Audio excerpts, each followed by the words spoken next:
The following content is provided under a Creative Commons license. Your support will help MIT OpenCourseware continue to offer high-quality educational resources for free.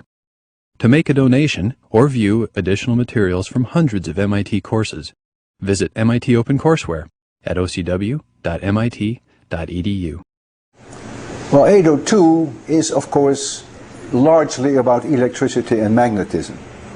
And at the heart of electricity and magnetism are the famous four equations. We call them the Maxwell's equations. It's quite a difficult course for students.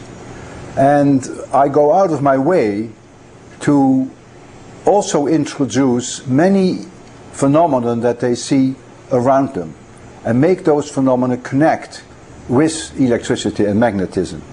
For instance, lightning. I do an electrocardiogram in class. I discuss metal detectors. I discuss musical instruments, magnetic levitation.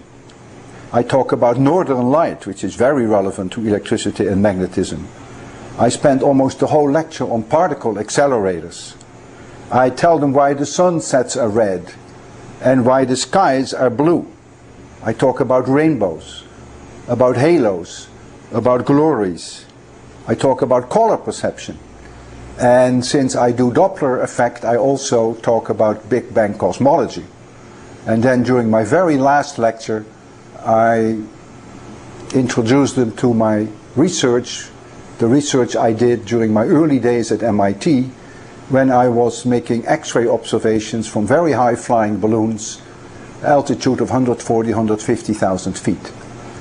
So my goal is, wherever possible, to make them see through the equations, to make them see the beauty all around them, and by doing that, to make them love physics. Well, the 802 course is the second course in physics. It's mandatory. It's in what we call a general institute requirement. You either have to take this course, or you have to take one which is a slightly higher level, 8022. So it is the basis that students get during their first year. 801, the Newtonian mechanics, and then 802, the electricity and magnetism. And if they go into physics, of course, they get a lot more. But if they never go into physics, then this is all they will ever see about physics, which is quite a lot, actually. We evaluate the students through traditional exams. The lectures are given in the main lecture hall of MIT, and then the students meet in smaller groups with professors. We call those recitations, which is largely problem solving.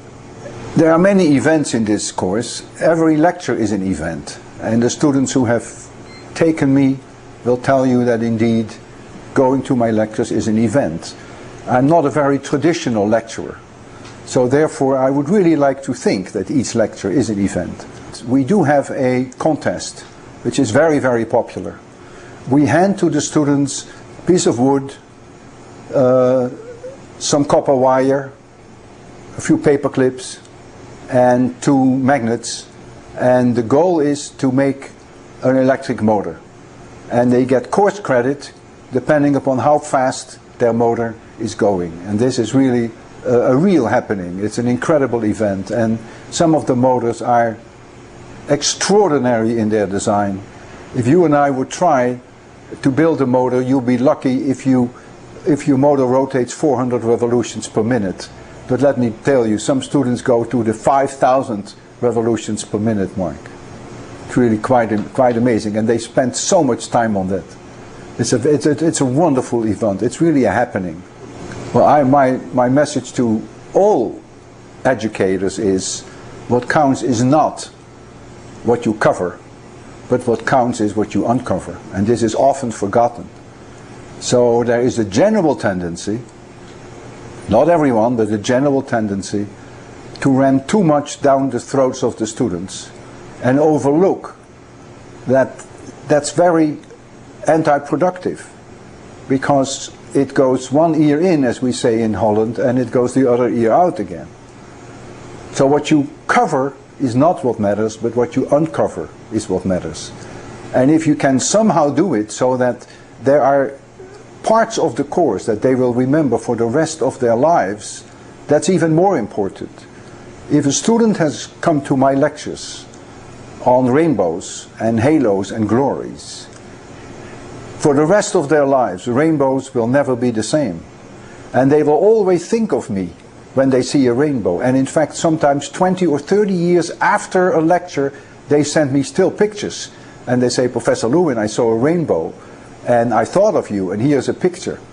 And the interesting thing is, they sometimes send me a picture which is not even a rainbow, which is a glory, but that doesn't matter. What it shows is that I have succeeded in making them love physics, and that's my goal. And that should be the goal of every educator, to make them love physics.